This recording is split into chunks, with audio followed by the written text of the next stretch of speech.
untuk bisa eksis, berbagai cara sudah dicoba. Oke. Sebelumnya ada, jangan lupa, apa 3 periode. istilahnya, 3 periode. Juga sebelumnya, sesudah itu ada lagi berkembang tentang Perpanjangan masa jabatan. perpanjangan masa jabatan. Ada lagi tentang bagaimana rekayasa keadaan, Oke. sehingga Cipta kondisi. dikenakan cipta kondisi untuk adanya politik dinasti. Yes. Kemudian ada Presiden Club. Iya. Nah, sekarang dugaan saya secara ilmu politik dan hukum tentunya, itu si Fulan ini tetap mengkondisikan dengan kreativitasnya. Jadi kita harus akui ada kreativitasnya. Tapi sayangnya yang muncul kelicikannya gitu. Oke. Bukan kecerdasannya, tapi kelicikannya yang mengakali rakyat.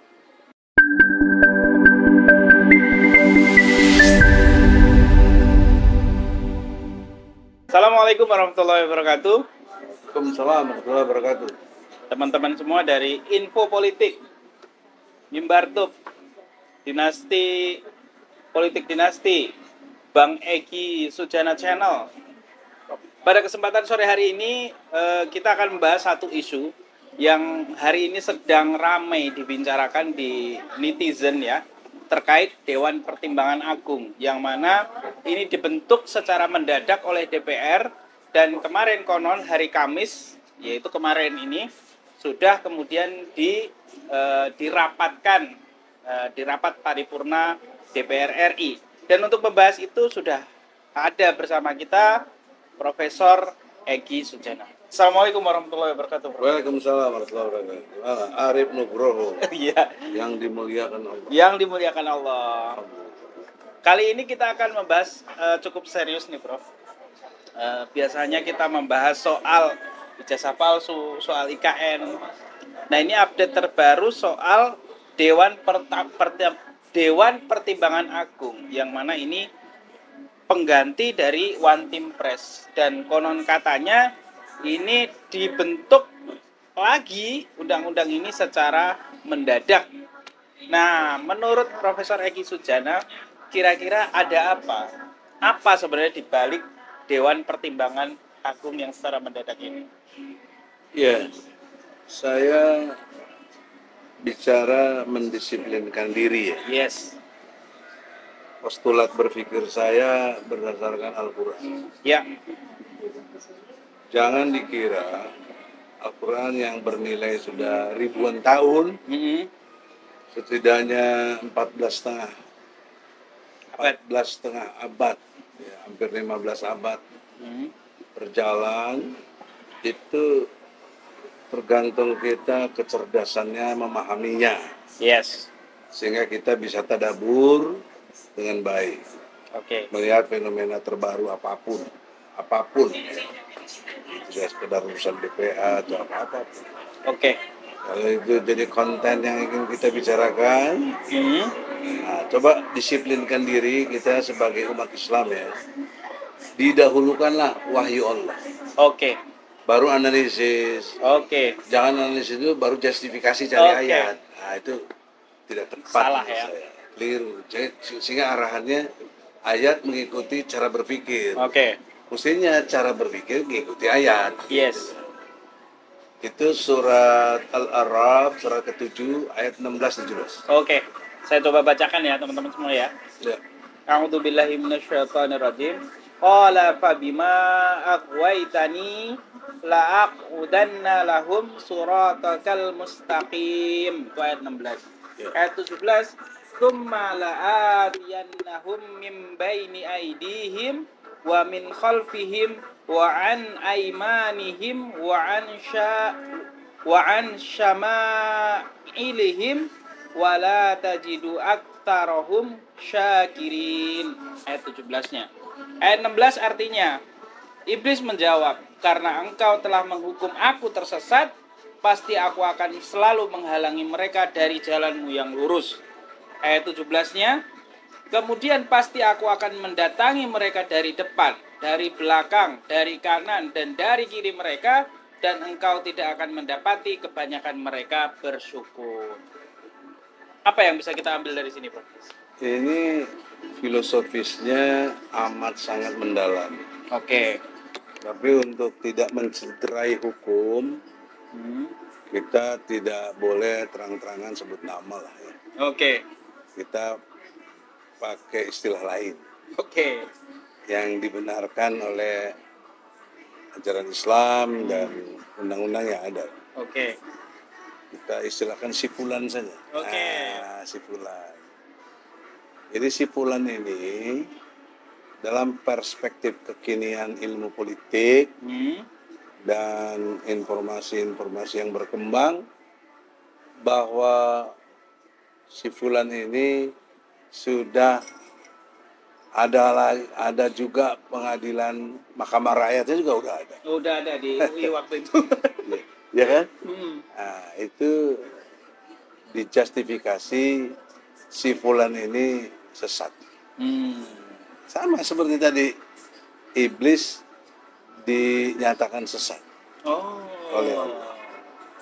Nah, karena dia punya kelebihan dalam arti Allah juga yang kasih, hidupnya lama, maksudnya abadi sampai akhir kehidupan manusia itu sendiri, punya keturunan-keturunan. Oke. Nah, si fulan pun juga begitu. Gitu. Yes. Jadi si fulan yang sudah terkondisional secara opini dinyatakan si fulan itu sesat, maka dia berupaya maksimal bagaimana setelah si fulan tidak berkuasa itu betul-betul menjaga eksistensinya tetap eksis gitu. Oke. Itu satu pandangannya. Oke. Nah, yang kedua, untuk bisa eksis berbagai cara sudah dicoba. Oke. Sebelumnya ada, jangan lupa apa istilahnya? 3 periode. Juga sebelumnya sesudah itu ada lagi berkembang tentang perpanjangan masa jabatan. Ada lagi tentang bagaimana rekayasa keadaan. Sehingga dikenakan cipta kondisi untuk adanya politik dinasti. Yes. Kemudian ada Presiden Club. Iya.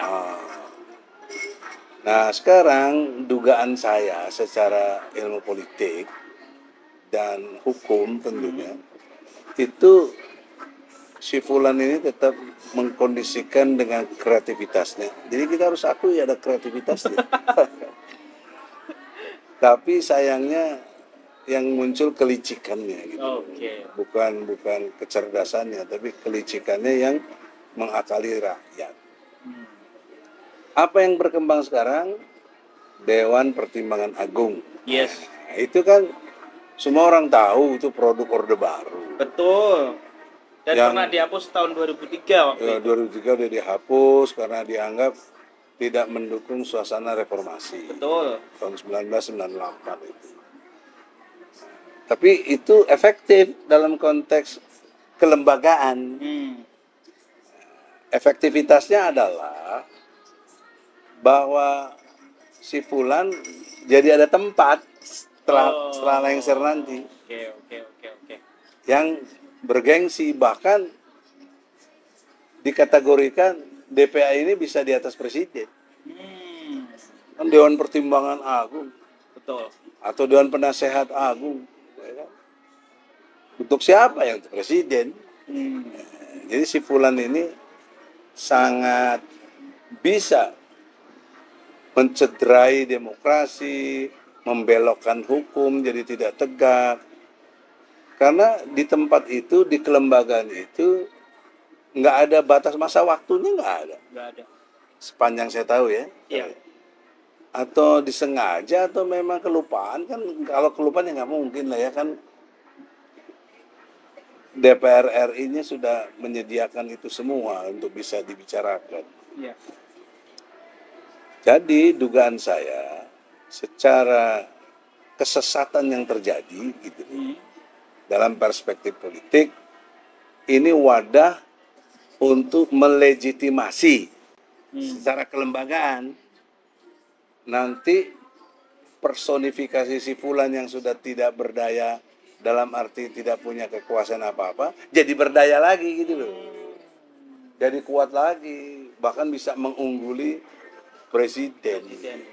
Ya. Nah ini kalau pelanjut presidennya tidak cermat atau ketakutan untuk membahasnya, itu akan menjadi sanderanya lagi gitu. Oke. Nah kalau itu udah terjadi, saya sangat bersedih hati secara kebangsaan Indonesia. Istilah ketakwaan itu udah berpindah. Kan kita harusnya bertakwa kepada Allah Subhanahu wa taala. Ini bertakwa kepada si fulan. Si fulan sangat ditakuti Iya.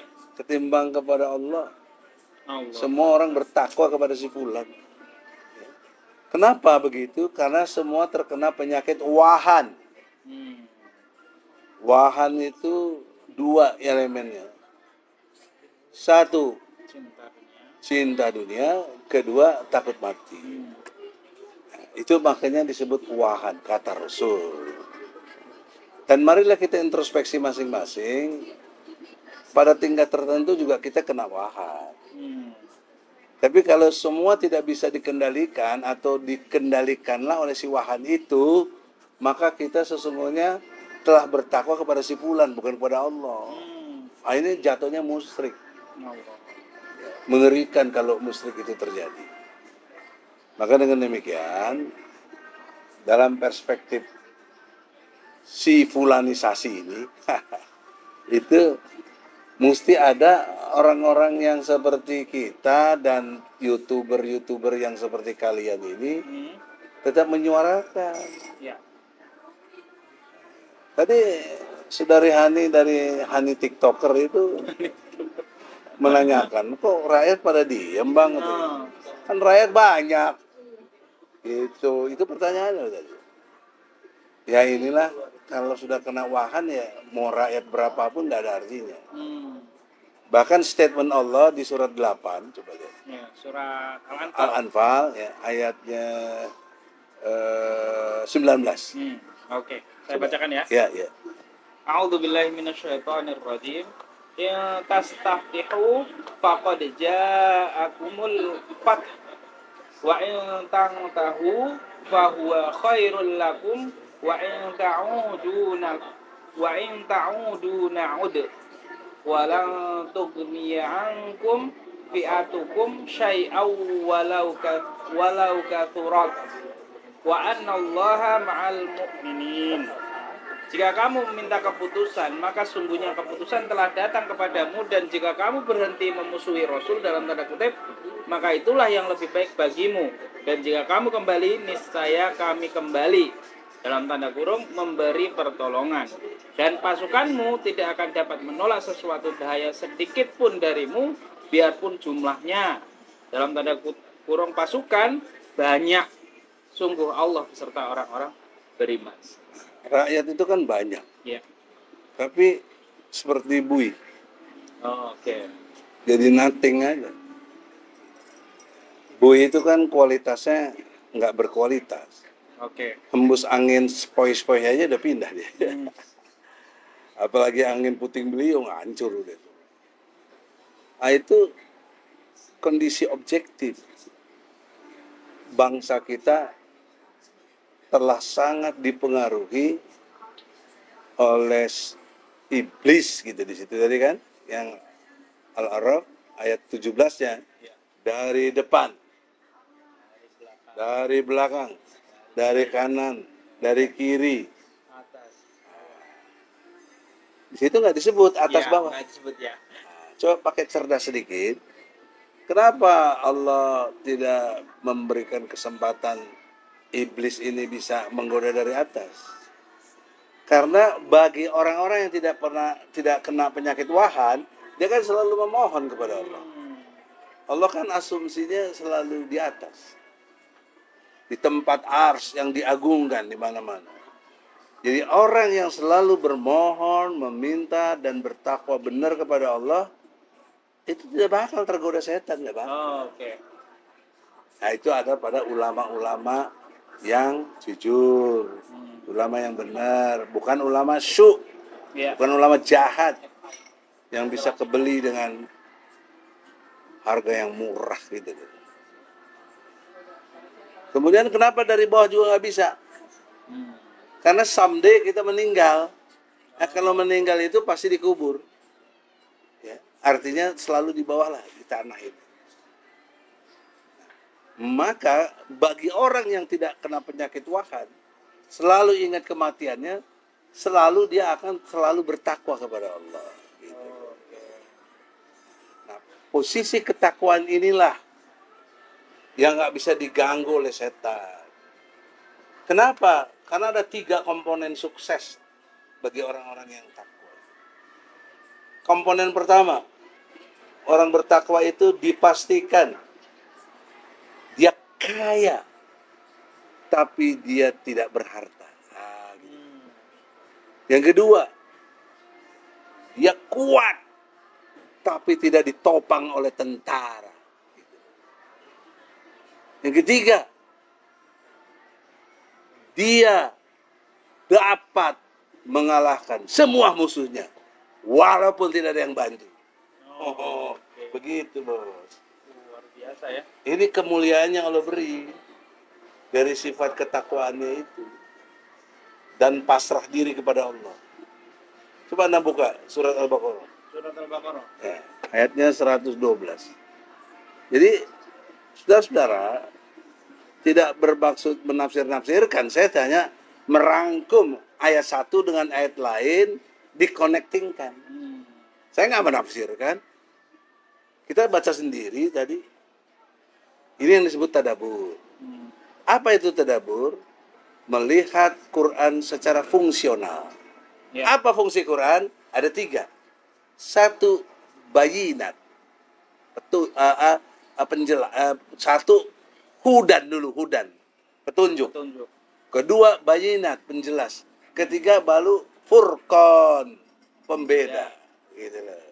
Jadi beda kalau nasihat Quran dengan yang lain-lain sih sangat beda lah, akurasinya dan lain sebagainya. Ya. Ya. Nah, coba baca Al-Baqarah 112. A'udzubillahi minasyaitonirrajim. Bala man aslama wajhahu lillahi wa huwa muhsinu falahu ajruhu 'inda rabbih wala khaufun 'alaihim wala hum yahzanun. Tidak, barang siapa menyerahkan diri sepenuhnya kepada Allah dan dia berbuat baik, dia mendapat pahala di sisi Tuhannya dan tidak ada rasa takut pada mereka dan mereka tidak bersedih hati. Jadi dia kaya, dia mampu mengalahkan musuhnya, dia kuat. Kayanya di sini yang dimaksud adalah kaya hati, bukan kaya harta benda. Karena kalau kaya hati, harta benda datang. Jadi diberi yang disebut dengan sifat qanaah, rasa cukup. Karena rasa cukup beda dengan banyak. Orang yang dapat banyak belum tentu pernah merasa cukup. Ya. Tapi kalau orang yang sudah merasa cukup, banyak aja dia dapat. Ya. Gitu. Ya. Sederhana aja memahaminya, nggak terlalu rumit Ya, ya. ya, kan? Oke. Cuma kita mau mikir dikit lah. Kalau mikir dikit itu enak lo baca Qurannya, dahsyat sekali. Betul. Ya. Nilai-nilainya tajam dan menggiurkan secara pemikiran-pemikiran yang cerdas. Oke. Kemudian bagaimana dia bisa kuat tanpa tentara? Karena dia bergantung tadi kepada Allah. Kekuatan itu kan 2 intinya. Tidak takut pada siapapun dan apapun dan tidak sedih. Cuma 2 pintu orang jadi lemah itu. Karena ketakutan, karena satu kesedihan. Betul. Itu coba mau belajar psikologi di mana kayak saya tandingi dengan Al-Quran. Enggak bakal bisa kalah. Cuma 2 itu. Psikologi kan membahas fenomena kejiwaan itu. Jadi kejiwaan kita kalau tidak betul-betul takwa kepada Allah, kita masih takut pada selain Allah. Karena teorinya sederhana. Kalau kamu takut kepada Allah, kamu jadi berani kepada selain Allah. Sebaliknya, kalau kamu takut kepada selain Allah, yang selain Allah itu jadi berani kepada kamu. Betul. Ya kan? Betul. Karena Masuk kalau akal. kamu takut, dia jadi berani. Iya. Kalau dia berani, kita berani, ya perang. Iya.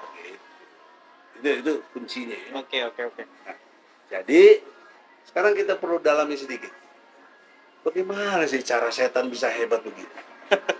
Ya, Iya. si Fulan setan tadi. ini kok hebat banget itu. Si Iblis. Fulan ini. tadi. Iya. Untuk bisa menolak. Dia mempengaruhi dua hal. Apa itu? Nah, kita lihat Al-Hajj, Al-Hajj. surat kedua-dua, Surat kedua-dua. ayatnya 52. Ayatnya 52. Ingat ya, saya tidak nafsirkan Quran, saya hanya mengkonektingkan ayat satu dengan yang lain, tapi pakai otakmu. Ya. Karena Allah bilang, afala taqilun, Ya. afala tazakarun. Ya. A'udzu billahi minasyaitonir Ayat 52 ya. rajim. Wa ma arsalna min qablika min rasulin wala nabiyyin illa idza tamanna alqa syaitanu fi umniyatihi fayansakhullahu ma yulqi syaitanu thumma yuhkimullahu ayatihi wallahu alimun hakim. Dan kami tidak mengutus seorang rasul dan tidak pula seorang nabi sebelum engkau Muhammad, melainkan apabila dia mempunyai suatu keinginan, setan pun memasukkan godaan-godaan ke dalam keinginannya itu. Lagi-lagi, apabila mempunyai keinginan, Ya, terus setan pun memasukkan godaan-godaan ke dalam keinginannya itu. ulangi sekali lagi. Apabila dia mempunyai suatu keinginan, setan pun memasukkan godaan-godaan ke dalam keinginannya itu. Itu, dengar baik-baik. Pertanyaan serius saya. Ada nggak yang tidak punya keinginan? Nggak ada. Nggak ada. Hampir lu palanya botak bekutil juga pasti punya keinginan kok. Kita ini teman orang Jakarta tuh, si Andi orang Jakarta tuh, Betawi. Ya. Jadi oleh karena itu manusia tidak lepas dari keinginan. Disitulah masuk cara si fulan menggoda, cara si setan menggoda, si iblis menggoda itu. Situ. Apa keinginannya? Pengen jabatan. Mau jadi apa kok? Menteri. Mau jadi apa kok? DPR. Mau jadi apa kok? Komisaris. Yang nggak ada kerjanya, encang-encang kaki dapat ratusan juta. Itu semua keinginan dalam konteks cinta dunia. Dan pasti takut mati. Orang yang banyak harta takut mati, bos. Ya. Contoh abadinya kan si Korun tuh. Oh. Nggak mau dia mati. Walaupun nggak bisa dia tolak kalau ajal telah tiba. Gitu. Betul. Nah, ini hanya bisa diatasi oleh orang-orang yang mampu mengatasi keinginannya. Mampu mengatasi keinginannya. Dengan cara memanage nafsunya. Oke. Manitakhaza ilahahu hawahu. Apakah kamu tidak lihat banyak orang yang menjadikan hawa nafsunya seperti Tuhan? Itu diterangkan di Al-Jathiyah ya, surat ke-23, bukan 23, surat 43 ayat 23. Tapi itu pengetahuan aja. Iya. Anda baca sendiri. Nah, ya. Yes. Kalau tunjukin aja saya insya Allah sanggup. Oke. Karena ini podcast nggak boleh lama-lama. Kalau lama orang juga nanti pindah channel. Kemudian yang kedua, yang kedua nih, Apa itu, Bro? dari godaan setan, godaan si fulan, ya, di samping tawaran-tawaran keinginan-keinginan manusia itu dibangkitkan, hasrat nafsunya dibangkitkan untuk menuju kepada kesesatan dan lain sebagainya, ya. Termasuk yang kita tahu lah terjadi terbaru sama ketua KPU gimana itu? Betul. Itu kan penjahat kelamin. Allah Akbar. Jadi begitu saya kira yang keduanya adalah surat Toha. Nah, surat Toha, Surat surat ke ke-20. 20. Oke. Ayatnya 120. Ayatnya 120. Coba lihat. Satu adanya keinginan, masuk di situ sipulan, masuk di situ setan, iblis, mempengaruhinya sedemikian rupa, mengiming-imingnya, Ya. dan lain sebagainya. A'udzu billahi minasyaitonir rajim. Fawaswasa ilaihi syaitanu qala ya Adamu hal adulluka ala syajaratil khuldi wa mulkil la yabla. Kemudian setan membisikkan pikiran jahat kepadanya. Ulangi. Kemudian setan membisikkan pikiran jahat kepadanya. Agak keras sedikit. Kemudian setan membisikkan pikiran jahat kepadanya. Nah, jadi kemasan keinginan tadi harus ditopang oleh pemikiran yang sesat. Yes. Gitu loh. Misalnya keinginan 3 periode, kan diatur siasat pikiran-pikiran itu. Iya, ya. Misalnya ingin tetap berkuasa secara kelembagaan, dibuatlah model-model DPA ini yang nggak perlu hidup lagi, dihidupin lagi. Kok DPR-nya cicing wae malah setuju aja. Saya bagaimana itu? Kata orang Jakarta, pegimana sih? Pagimana apa pegimana itu? Bagaimana? Bagaimana? Allah. Aduh, ya Allah ya Rabbi, ya Rahman. Ya. Jadi keinginannya itu harus ditopang oleh pikiran-pikiran yang jahat. Kejahatannya ini luar biasa. Luar biasa. Lewat bentuk pencitraan kah, dan cipta kondisi kah, dan lain sebagainya. Yang membuat kita intinya tak berdaya tadi. Tak mensyukuri nikmat Allah. Salah satu contoh nikmat Allah yang nggak bisa dibantah apa? Nafas. Nafas. Siapa yang bisa bantah nafas itu bukan dari Allah? Siapa yang bisa bertahan nafasnya tidak pernah mati? Kullu nafsin dha'iqatul maut.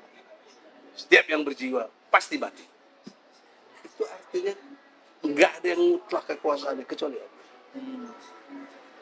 Jadi nafas ini mumpung kita sehat, ingat nanti saat kita sakit, mumpung kita hidup, ingat nanti saat kita mati. Mumpung kita lagi kaya, ingat saat nanti suatu saat kita miskin. Mumpung sekarang lagi terkenal, ingat nanti nggak terkenal lagi. Betul. Ya, mumpung saat ini berkuasa, ingat nanti sebentar nggak berkuasa lagi. Betul. Jadi harus dikeluarkan tuh prestasi. Prestasi. Nah, untuk bisa berprestasi, closing statement ya, nanti dari kita mesti baca surat 7 ayat 200. Surat 7 ayat 200. Arab. Nah, itu Surat Al-Araf lagi ya. supaya pikiran kita dan keinginan-keinginan kita tidak berkolaborasi. Coba kalau antara keinginan dan pikiran ketemu, itu kejahatan struktur kemanusiaan yang paling besar. Ya. A'udzu billahi minasyaitonir rajim.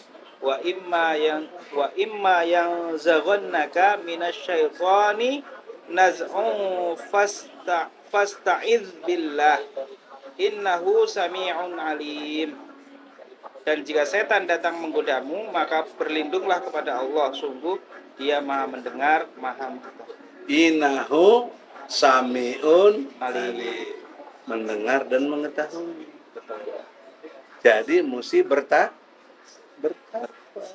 berlindung kepada Allah. A'udzubillahi minasyaitonirrajim. Kan setiap baca Quran kan itu. Tapi orang kalau kenapa mana dalilnya mana nggak ada yang tahu. Ini ada di Quran. Ya. Jadi everybody, siapapun Anda, kalau ingin terhindar dari godaan setan, berlindunglah kepada Allah. Balillahuma maulakum wa huwa khairun nasirin. Allah itu tempat berlindung dan minta pertolongan terbaik Allah. Nah, itu ada di surat Ali Imran 150. Tapi sudah nggak usah dibaca, baca sendiri aja. Nah, ya Iya, kan? biar dibaca sendiri sama Ya, penonton ya. biar. Jadi saudara-saudara, yang paling penting adalah bagaimana kita berlindung dari si fulan ini, supaya si fulan jangan mengulik-ngulik keinginan kita, pikiran jahat kita jadi muncul. Ya. Karena itulah penyakit wahan yang real. Ini real loh. Inilah setan itu musuh yang nyata. Ya beginilah. Setan yang nyata tuh begini, berwujud jadi manusia. Oh. Namanya si fulan gitu loh. Bisa juga si fulani. Ya kan? Nah, oleh karena itu antara si fulan dan si fulani kan bisa juga suami istri Betul. berkolaborasi. Nah, untuk itu saudara-saudara, Indonesia darurat iblis. Darurat iblis ya, Bro. Darurat iblis yang benar. Maka berlindunglah kepada Allah dari godaan iblis, godaan setan. Jadi ketika iblis berwujud kepada godaan manusia itu namanya setan. Asal kata dari sayatin, artinya keterlaluan. Jadi orang yang selalu berbuat keterlaluan di luar batas atau melampaui batas itu pasti setan. Pasti. Sampai di sini jelas? Kalau Jelas. nggak jelas, Anda blok. Saya kira gitu aja. Oke. Semoga ada manfaatnya. Assalamualaikum warahmatullahi wabarakatuh. Waalaikumsalam warahmatullahi wabarakatuh. Terima kasih yang sudah menonton. Wassalamualaikum warahmatullahi wabarakatuh.